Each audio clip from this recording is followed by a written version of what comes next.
Eu convido a igreja para abrir a palavra de Deus no livro de 1 Coríntios, capítulo 11.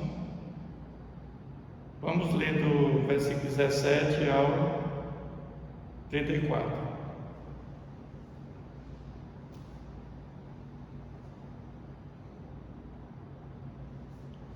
Nisto, porém, que vos prescrevo, não vos louvo porquanto vos ajuntai, não para melhor, e sim para pior.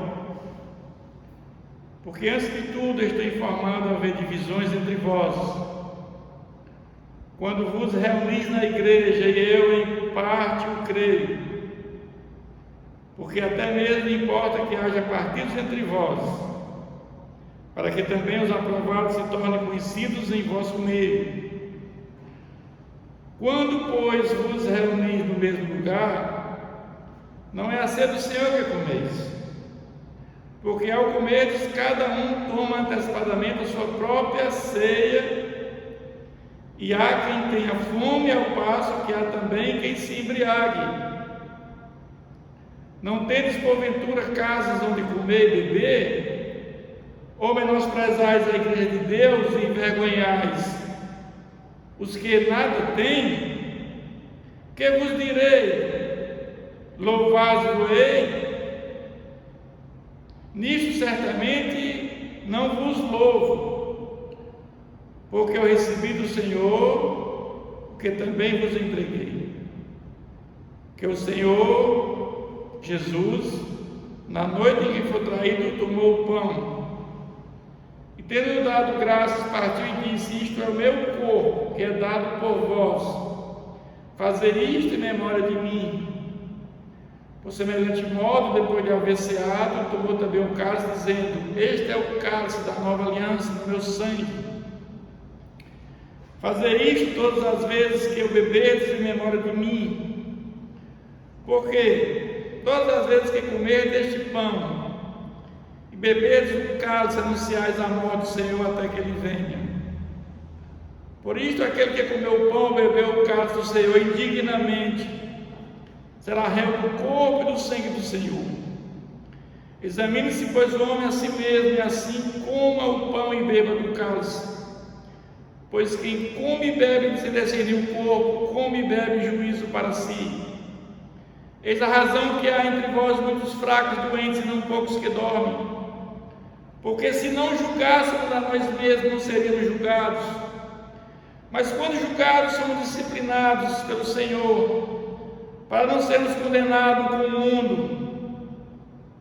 Assim, pois, irmãos meus, quando vos reunis para comer, esperai uns pelos outros. Se alguém tem fome, coma em casa, a fim de não vos reunir para juízo. Quanto às demais coisas eu ordenei, quando for ter convosco. Amém? Até aqui. Senhor nosso Deus e Pai, esse é um momento significativo da nossa vida, Pai. O momento da celebração da ceia do Senhor, que nós recordamos, aquilo que o Senhor fez na cruz em nosso favor, derramando o seu sangue, Senhor, para a remissão dos nossos pecados. Obrigado, Pai, porque na cruz o Senhor está cumprindo o plano de salvação que foi traçado antes da fundação do mundo para a salvação da humanidade. Pedimos agora que o Santo Espírito nos capacite e nos instrua na palavra. Em nome de Jesus, amém. À luz desse texto, eu quero tratar do seguinte tema: qual o real significado da ceia do Senhor? A ceia do Senhor, eu diria que é a cerimônia mais nobre da vida do cristão, da vida cristã. Por que devemos participar da ceia do Senhor? Porque Jesus pede para fazer isso em memória de mim. Jesus quer ser lembrado por aquele ato que Ele fez em nosso favor. E nós devemos participar da ceia para repetir até que Ele venha. Para não cair no esquecimento o significado da morte de Jesus. Mas também qual o valor para cada um de nós? Salvação. Jesus trouxe a graça salvadora como fundamento da nossa salvação. Os problemas dos pecados está resolvido com a morte de Jesus. Se Jesus não tivesse vindo, morrer em nosso favor e ressuscitado, todos nós estaríamos perdidos. Mas aqui nasceu o Senhor, havia um abismo social. E quando Paulo escreve aos Coríntios, ele está dizendo que naquelas ocasiões havia uma festa do amor, e havia distinções entre ricos e pobres. Os ricos levavam a comida, até se embriagavam, comiam demais, bebiam demais, e os pobres não tinham comida, ficavam com fome. A ideia é que houvesse uma repartição igualitária entre todos, e todos participassem daquele momento. Mas não é o que estava acontecendo. Havia acepção de pessoas entre ricos e pobres. Havia controvérsias. E por causa do estilo egoísta de celebrar essa ceia, não estão representando a morte sacrificial de Cristo. Aqui não era ceia.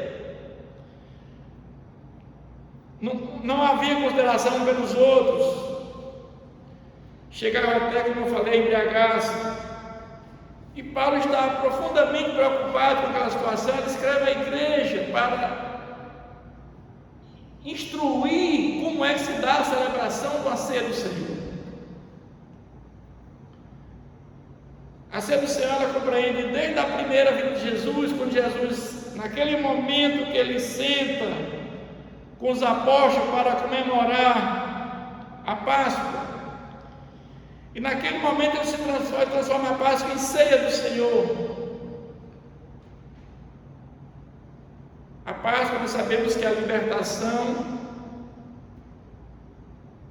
do povo hebreu da escravidão. Mas Jesus, Ele é o próprio Cordeiro que tira o pecado do mundo, é o próprio Cordeiro que vai para a cruz morrer em nosso favor. Não precisa mais de sacrifícios como havia antigamente, porque Ele é o sacrifício, fez sacrifício único por toda a humanidade. E vai desde a primeira vinda de Jesus até a segunda vinda. Então vamos repetir sempre até que Ele volte. Mas eu digo que a igreja é o lugar que jamais tem que haver distinção entre nós, jamais, entre ricos e pobres, entre as classes sociais. Todos nós somos iguais. No banco da igreja nós somos todos filhos de Deus por adoção, não há nenhuma diferença. Mas quando olhamos para a ceia do Senhor, Ele manda que nós olhemos para trás. Olhar para trás quer dizer o que Jesus fez por nós naquela cruz.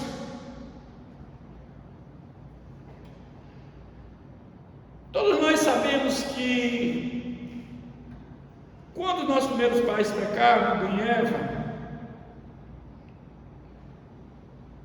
todos nós nascemos pecadores. O salário do pecado é a morte, todos temos que morrer. Deus é justo, sabendo que o meu pecado criou o homem, sim, porque Deus lá na eternidade Ele planejou o maior plano da história da humanidade, foi o plano de salvação. Ele encarnou e veio este mundo na forma de humano, 100% homem, 100% Deus, e Ele morre no nosso lugar. Todos os pecados da humanidade caíram sobre os ombros de Jesus. Ele se tornou maldito naquela cruz, derramando todo o seu sangue a nosso favor. Esse é olhar para trás que Deus quer que nós olhemos, mas também olhar para dentro de nós mesmos. nós recebemos na regeneração e na conversão o Espírito Santo. Então, quando nós recebemos o Espírito Santo, nós somos, nossos pecados, eles são perdoados através da nossa justificação pela fé em Jesus. Então não basta que nós tomemos conhecimento de Jesus fez por nós naquela cruz. Eu sei que Ele fez isso, morreu, ressuscitou. Não basta saber disso. Nós temos que nos apropriarmos disso para receber a graça salvadora, pela fé naquele ato, pela fé em Jesus. Isso nós temos que fazer, mas também olhar para frente. Olhar para frente é olhar com esperança, olhar para a segunda vida de Jesus. A nossa esperança é que um dia vamos estar com Ele na glória, por toda a eternidade. Essa é a nossa maior esperança. Porque esse tempo aqui é um tempo muito curto, comparado com a eternidade. É nada, é desprezível esse tempo. Por isso que Jesus manda que nós busquemos em primeiro lugar o seu reino e a sua justiça, que as demais coisas serão acrescentadas. Buscar o reino de Deus. Jesus esteve entre nós, falando do reino de Deus, do reino dos céus. Jesus tinha uma preocupação com a salvação das pessoas. Ele sempre falava isso. Então, a nossa esperança é essa, um dia estar com Ele por eternidade. E aqueles que morrem em Cristo, um dia ressuscitarão num corpo glorificado, mas estar com Ele por toda a eternidade. Ou que tiverem vindo sendo arrebatados naquele momento da segunda vida de Jesus. Mas também olhar de lado, olhar para o vizinho, devemos cuidar uns dos outros. Jesus, Ele dá o seu mandamento, o novo mandamento, amar a Deus e amar ao próximo. Ele transforma aqueles 10 mandamentos em 2. Os 4 primeiros, amar a Deus, os 6 últimos, amar o próximo. Então Jesus está falando isso para nós. Paulo dá a instrução da ceia do Senhor para nós. E ele começa, porque eu recebi do Senhor, que também vos entreguei, que o Senhor Jesus, na noite em que foi traído, tomou o pão. Aquela noite da Páscoa, da ceia do Senhor, ele transformou em ceia do Senhor. Foi o dia que ele foi traído, mas ali inaugura a nova aliança, transformando o Páscoa em ceia. Na cruz ele nos libertou, naquela cruz ele esmagou a cabeça da serpente. Jesus quebrou as algemas, nos tornamos livres. A diferença da Páscoa para a ceia do Senhor é que a Páscoa comemora a libertação da escravidão, mas a ceia do Senhor também comemora a libertação da escravidão dos pecados. Nós estávamos presos nos pecados, todos nós estávamos mortos espiritualmente. E agora Jesus nos dá a condição de ser libertos através da sua morte, ressurreição. E Ele enviou o Espírito Santo que nos capacita, que nos regenera, que nos transforma, nos dá nova vida em Cristo Jesus. E Ele vai e diz: isto é o meu corpo que é dado por vós, fazer isso em memória de mim. Quando fala em meu corpo, tem várias interpretações sobre essa história do meu corpo de Jesus, quando ele fala esse termo. Porque alguns entendem que quando você ora pelos elementos da ceia do Senhor, o pão e o cálice se transformam de forma real no sangue de Cristo. E na carne de Cristo, literalmente você está comendo a carne, bebendo o sangue de Jesus. E a gente chama isso de transubstanciação. Mas isso não acontece, porque Jesus disse que fazer isso em memória de mim. É um memorial. Outros entendem que Jesus está fisicamente sobre os elementos da ceia. Literalmente, Cristo está presente nesses elementos. É outra interpretação que existe, algumas doutrinas. Outros acham que se refere à presença real de Cristo no pão e no cálice. Mas sabemos que é um memorial, lembrança de que Jesus fez por nós. Como ele diz, façam isso em memória de mim. A morte de Jesus é um componente importante na celebração da ceia do Senhor, porque ele se entregou voluntariamente. Nós temos que, nesse momento da ceia do Senhor, reafirmar a nossa aliança com Cristo. Somos membros do corpo de Cristo e que devemos reavaliar o nosso prazer pela cruz. Na realidade, meus irmãos, por semelhante modo, depois de haver ceado, tomou também o cálice, dizendo: esse é o cálice da nova aliança do meu sangue. Fazer isto, beber todas as vezes em memória de mim. Na cruz, Jesus não foi um mero acidente. Ele foi conscientemente para a cruz, de forma voluntária. Ele estava cumprindo o plano de salvação de Deus para a humanidade. Havia 3 hipóteses sobre Jesus ir para a cruz. Um era motivo religioso. Jesus curava no sábado, contrariando a lei, e Jesus dizia: os teus pecados estão perdoados. E os fariseus, os homens do Sinédrio, diziam: está blasfemando contra Deus, porque só quem pode perdoar pecado era Deus. Eles podiam condenar Jesus, mas não podiam mandar matar, porque o Sinédrio não tinha capacidade de mandar matar Jesus. Tinha que passar pelo rei, pelo governador, ou o rei Herodes, ou Pôncio Pilatos. Outro motivo de eles condenar Jesus era social. Jesus comia com pecadores, com publicanos, e comer com uma pessoa pecadora, imunda, se contaminava. Então Jesus não podia ser o Messias prometido, porque ele era uma pessoa que estava contaminada, ela impura.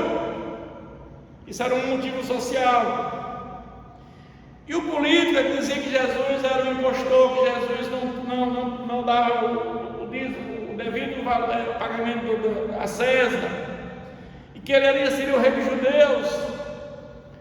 Então, esses 3 motivos eram motivos que, e principalmente o político, levaram Jesus para até Pilatos se interrogaria a cruz. Mas Jesus veio para a cruz para a nossa salvação. Ele se entregou para morrer em nosso lugar.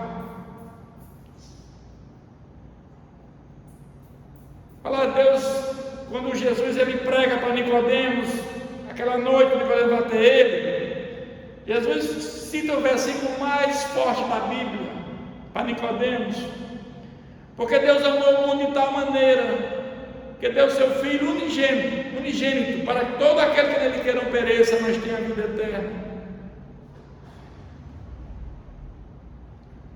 Porque todas as vezes que beberdes, comerdes e beber do cálice, anunciais a maldição daquele que venha. E aqui é uma coisa interessante, que ninguém é salvo por essa informação que Jesus morreu, ressuscitou, subiu aos céus. Nós temos que se apropriar do sangue de Jesus, nós temos que ter conhecimento, tomar posse dessa verdade. Nós somos salvos pela fé em Cristo Jesus, e essa fé em nós, o dom da fé é em nós, produzido pelo Espírito Santo. Ninguém na face da terra vai se salvar sem arrependimento e fé. Isso é um ato livre do homem. A palavra de Deus ilumina a nossa mente, e depois de iluminado, o Espírito Santo vem nos convencer do pecado, e passamos a nos arrepender e ter fé em Jesus. A morte de Jesus, temos liberdade, somos livres do pecado e da morte eterna. Se Jesus não tivesse ressuscitado, nós estaríamos todos condenados à morte eterna. A mensagem da cruz tem que ser pregada, o evangelho da cruz tem que ser pregado, para ter vida eterna. Mudar a ênfase hoje. A ênfase é a teologia da prosperidade, são bênçãos, mas Jesus veio para a salvação de todos nós. eu creio que essa mensagem jamais desaparecerá. Enquanto Jesus não voltar, Ele pede para repetirmos esse memorial até que Ele venha. Já temos 2000 anos que esse memorial se repete. Algumas igrejas fazem isso mensalmente, outros fazem quinzenalmente, outros semestralmente. Mas o fato é que todos fazem, né? E o fato é que todos fazem esse memorial.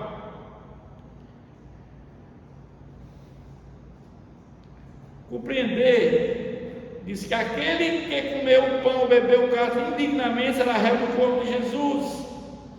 Muitos entendem o que é beber o cálice indignamente. Alguns entendem, se você sai de casa, ou tem uma discussão com alguém no trânsito, ou com a família, ou com alguém, você não pode chegar na igreja e fazer a ceia do Senhor. Não, indignamente não é isso. Indignamente aqui, na ceia do Senhor, é quando você não entende o que Jesus fez por nós, o sacrifício dele na cruz por nós. Na realidade, as participações do Senhor indignamente estão participando da morte de Jesus. Então, quando nós não entendemos o que Ele fez em nosso favor, nós estamos ceando indignamente. É por isso que quando nós batizamos pessoas acima de 12 anos, por quê? Porque a criança tem um pecado herdado, mas depois que ela tem consciência, ela tem que ser regenerada pelo Espírito Santo e confessar Jesus como Senhor e Salvador. Quando ela confessa Jesus como Senhor e Salvador, ela está mostrando que ela sabe o que Jesus fez em nosso favor. E aí não é mais indignamente, porque ela está confessando Jesus publicamente. O batismo nada mais é do que uma confissão pública de fé em Jesus. E quando você faz isso, você não está mais de forma atendendo esse versículo, você não está mais tomando a sedução indignamente. Mas também Ele manda examinar a si próprio, né? Dizendo examinar nós próprios, discernir o corpo que bebe. E ele fala o seguinte: que a disciplina do Senhor, por vezes, tem consequência da vida real, fraquezas espirituais, doença de morte, no versículo 30, quando ele diz a razão que há muitos fracos, doentes e não poucos dormem. Temos consequências da vida real, fraquezas espirituais, doença de morte. Ele diz também, porque se nós julgássemos nós mesmos, não seríamos julgados. Quando os cristãos discernem corretamente seus pecados, e deles se convertem e buscam o perdão, eles não são favoráveis ao juízo disciplina do Senhor. Quando nós entendemos, quando nós nos convertemos, quando nós somos transformados pelo Espírito Santo, não sofreremos o juízo disciplinar de Deus. O sofrimento alerta do cristão, o cristão sobre a presença do pecado e o leva ao arrependimento. E também manda olhar ao nosso redor. A igreja é uma família, é um povo conectado. Devemos valorizar esse banquete da ceia do Senhor. Ele é uma coisa importante na nossa vida. A salvação é de graça, mas custou caro, e Jesus morreu em nosso lugar. E eu quero concluir dizendo que onde há remissão do pecado, já não há mais oferta de pecado, já nenhuma condenação há para os que estão em Cristo Jesus. Um dia haverá um novo julgamento da humanidade. Todos que vivem no pecado, rejeitando a Deus, serão castigados. Quem se arrepende dos seus pecados, recebe Jesus como Senhor e Salvador, receberá misericórdia e verá eternamente. Se Jesus não tivesse ressuscitado, o que seria de nós? Queríamos a morte eterna. A pregação da palavra de Deus não teria sentido. Qual era o sentido da pregação dessa palavra aqui hoje? Que Jesus não tivesse ressuscitado? Qual era o sentido da pregação dessa palavra? se Jesus não tivesse ressuscitado? A fé em Jesus seria inútil, porque ele era mais um mártir do que igual aos outros. Mas ele é o único que desceu e subiu aos céus. Jesus é o único que fez isso, nenhum outro fez isso. E muitos viram Jesus ressuscitado, subindo aos céus. Mais de 500, os 2 de Emaús, os discípulos, lá no Mar da Galileia, os apóstolos estavam pescando. Todos viram Jesus. Jesus passou 40 dias entre nós depois da sua ressurreição. Todos os homens ainda estariam nos seus pecados. Se Jesus não tivesse ressuscitado, todos nós teriam nossos pecados e teríamos a morte eterna. Todos os homens, todas as épocas estariam perdidos eternamente e teriam morte eterna, desde Adão até esse momento de Jesus. Se ele não tivesse ressuscitado, como é que Adão, todos aqueles desde Adão até agora se salvaram? Como se deu a salvação de Abraão, de Isaac, de Jacó? Como foi a salvação de Davi? Como se deu a salvação de Moisés? Pela fé no Messias que viria. E nós, o Messias que veio. Então Jesus é o Messias prometido. Jesus é o Messias que a Bíblia fala mais de 150 profecias a respeito do Messias, e todas foram confirmadas na pessoa de Jesus. Não há nenhuma dúvida disso. Mas eu quero concluir dizendo que nós seríamos as pessoas mais infelizes da terra se nós não tivéssemos Jesus ter ressuscitado. Então esse é um momento ímpar na nossa vida, celebrar a ceia do Senhor,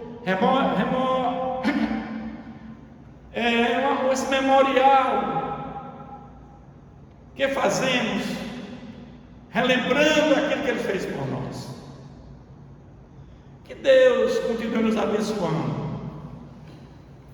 Baixe as cabeças e feche seus olhos. Vamos falar mais uma vez com Deus. Senhor nosso Deus, nossa gratidão por aquilo que o Senhor fez na cruz do Calvário em nosso favor, meu Pai. Sem a Tua morte não teríamos a graça salvadora, não teríamos salvação e a vida eterna, Senhor. O Senhor ressuscita e o Senhor envia o Teu Santo Espírito. No dia de Pentecostes, o Teu Espírito foi derramado aqui na terra sobre todos nós, Senhor. E aqueles que são iluminados pela Tua palavra, que são conhecidos pelo Espírito Santo, recebem esse Espírito, Pai. E esse, através dessa fé em Jesus Cristo, recebemos a Tua graça salvadora que o Senhor trouxe naquele ato na cruz do Calvário. Como fundamento da salvação, nós podemos ser salvos pela fé em Jesus. Obrigado, Pai, por este grande favor por nós, Senhor. Fica conosco, orando em nome de Jesus, amém.